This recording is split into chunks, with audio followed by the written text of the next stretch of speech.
nongeye kugusuhuza wowe ukurikira Nesty Tv mubwira ngo igitondo cyiza aho uri hose, kandi niba amasaha y'ijoro yagufashe bitewe naho uri kumva iyi update uherereye, nakubwira ngo ukomeze ugire ibihe byiza. Rero nkuko mubizi hano twebwe turi ready kubagezaho any updates. Gusa sinavuga ko inzinduye iki gitondo igihe abandi bakiryamye nirengagiza ibitotsi n'ibindi byose, sinavuga ngo ni inkuru yanezeza uwayumva wese, ariko kandi navuga ngo Imana ibijyemo birabe ibyuya biba amaraso mu Kinyarwanda.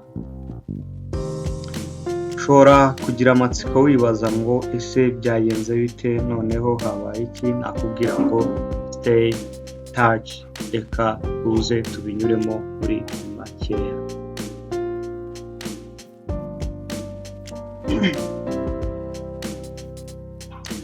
Yego, nakubwira ngo nanone waramutse gute, biri gute aho uri hose.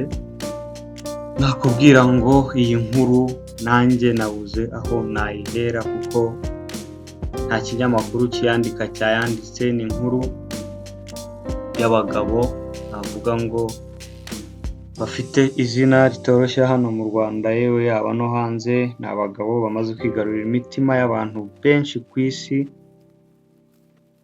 ku isi, sinatinya kuvuga ku isi kabisa, nubwo ibyo bakora babinyuza mu rurimi rw'Ikinyarwanda. Nkuko murimo mubabona ku ifoto, ni abagabo babiri, uwitwa Bijiyobija n'uwo bita Dogiteri Nsabi. Ahagana mu ma saa 5 y'ijoro nibwo nakiriye inkuru, navuga ngo ntabwo ari nziza nkuko nabikubwiye. Uribaza ngo iyo nkuru ni iyihe? Tega amatwi.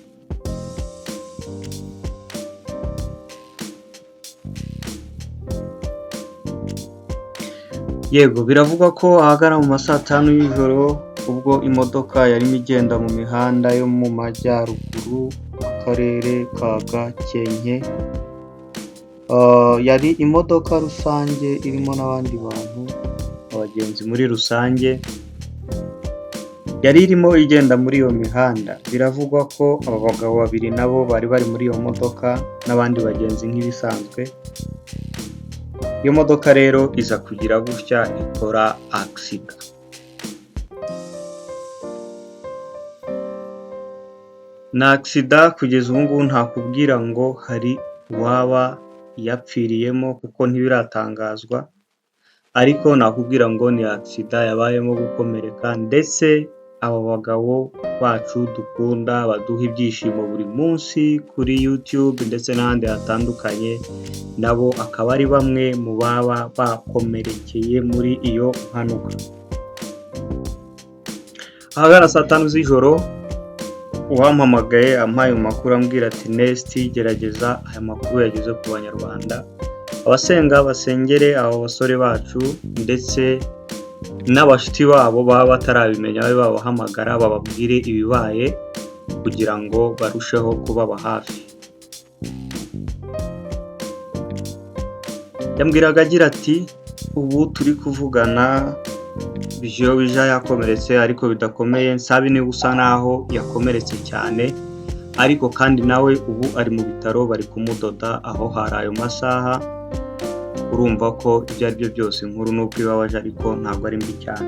Ari kuba mbi cyane yaba hari uwahaburiye ubuzima. Amakuru duheruka nayo ngayo avuga yuko aba bagabo bakoze impanuka, ariko kandi bari kwitabwaho mu buryo bukwiriye, ndetse hari icyizere ko twakongera kubabona kuri kamera, kongera kubabona kuri social media bazikoresha nk'ibisanzwe.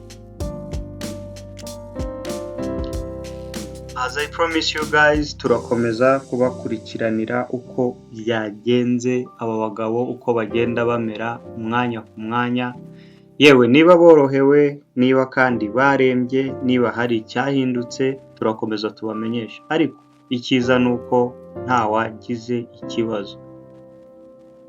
Nakubwira rero amakuru agezweho ya buri kanya uzajya uyasanga hano. This is update kuri Nesty TV.